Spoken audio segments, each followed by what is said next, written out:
Je vous présente aujourd'hui comment on peut réaliser tous les calculs nécessaires à ma méthode de recherche de nouveaux émaux basée sur mon outil Ernest et le dosage en volume. Le but étant de faire à partir d'une recette de base une progression dans deux directions. Par exemple, dans un sens on ajoutera de la silice et dans l'autre on ajoutera du kaolin. Ma feuille de calcul, je l'ai appelée Célestine. C'est un fichier qui s'ouvre avec OpenOffice et qui permet de faire toutes les règles de 3 dont on a besoin pour faire des essais. Tout d'abord, il y a plusieurs onglets qui permettent de choisir une feuille qui correspond au modèle d'Ernest que l'on possède. Quand on ouvre la feuille de calcul, cela peut sembler compliqué. En réalité, c'est simple. En ouvrant la feuille de calcul qui nous intéresse, il y a plusieurs zones. Les zones blanches écrites en rouge sont celles où on peut intervenir. Les autres zones sont protégées en écriture et sont réservées pour les résultats et les calculs. Je ne conseille pas d'enlever cette protection car on a vite fait d'intervenir sur une case où il y a un calcul et là la calculette ne marche plus. En haut à gauche, on a la zone où on va écrire la recette. On commence par effacer les cases. Ensuite, on donne un titre à la recette qu'on veut tester. On met la date du jour pour pouvoir ensuite s'y retrouver. Et on va faire la liste des matériaux. À côté, on introduit les quantités de chaque matière. J'ai limité le nombre de matériaux à 9, ce qui est bien suffisant pour une recette d'émail.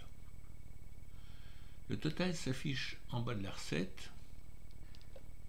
Certains ont l'habitude de faire un total de 100 et ensuite d'ajouter les oxydes colorants ou les matériaux qui se trouvent en petite quantité. Enfin, c'est une habitude. Nous, on fera ce qu'on voudra. On va définir ensuite la variation que l'on veut faire et on va noter ça dans le pavé qui est juste à côté. La gauche du pavé est pour la progression verticale et la droite pour la progression horizontale. Alors cette progression peut être de différents types. Par exemple, si on prend les diagrammes de Montbolin ou de Stull, on fera une progression silice-alumine. Si on veut faire varier par exemple un rouge de fer qui contient à la fois de la cendre d'os et du fer, on peut faire varier le fer et la cendre d'os. Là encore, on fait ce qu'on veut. Les quantités que l'on rajoute sont définies en pourcentage. C'est-à-dire que l'on ajoutera par exemple 30% de silice. Ces 30% correspondent à 30 grammes pour 100 grammes de base et non à 30% de la silice qui est éventuellement contenue dans la recette. En définissant ainsi notre base et la progression en verticale et en horizontale, on a défini les recettes des 4 angles de notre tuile. Le schéma de la progression est situé à droite sur notre feuille de calcul. En bas de la recette, vous avez deux tableaux qui correspondent aux recettes de ces 4 angles. Les angles sont nommés ABCD, B étant la recette de base, A étant la recette de base auquel on a ajouté le matériau à faire varier verticalement, C étant la recette de base auquel on a ajouté le matériau à faire varier horizontalement, et D la recette de base auquel on a ajouté les deux matériaux. Sur le tableau du dessus, nous avons les recettes des 4 sommets en pourcentage. Sur le tableau du bas, nous avons ces mêmes recettes, mais j'ai appelé ça en brut. C'est-à-dire que c'est notre recette de base, telle qu'on l'a écrite au-dessus, avec des ajouts définis par la progression.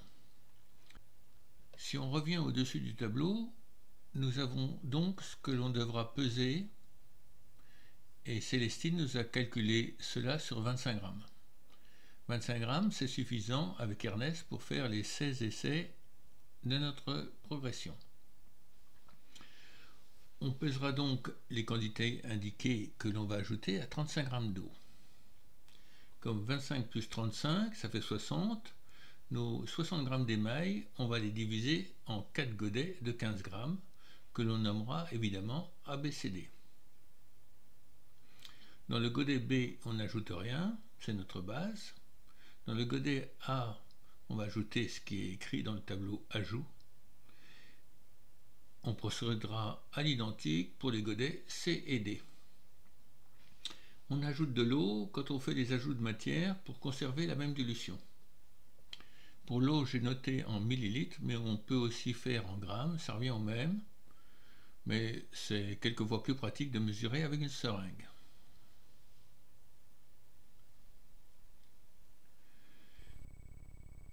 Une fois que l'on a réalisé notre tuile, il y aura certainement des tests dont on voudra avoir la recette. Au milieu de notre Célestine, nous avons un tableau dans lequel on va introduire la référence du test, dont on veut calculer la recette.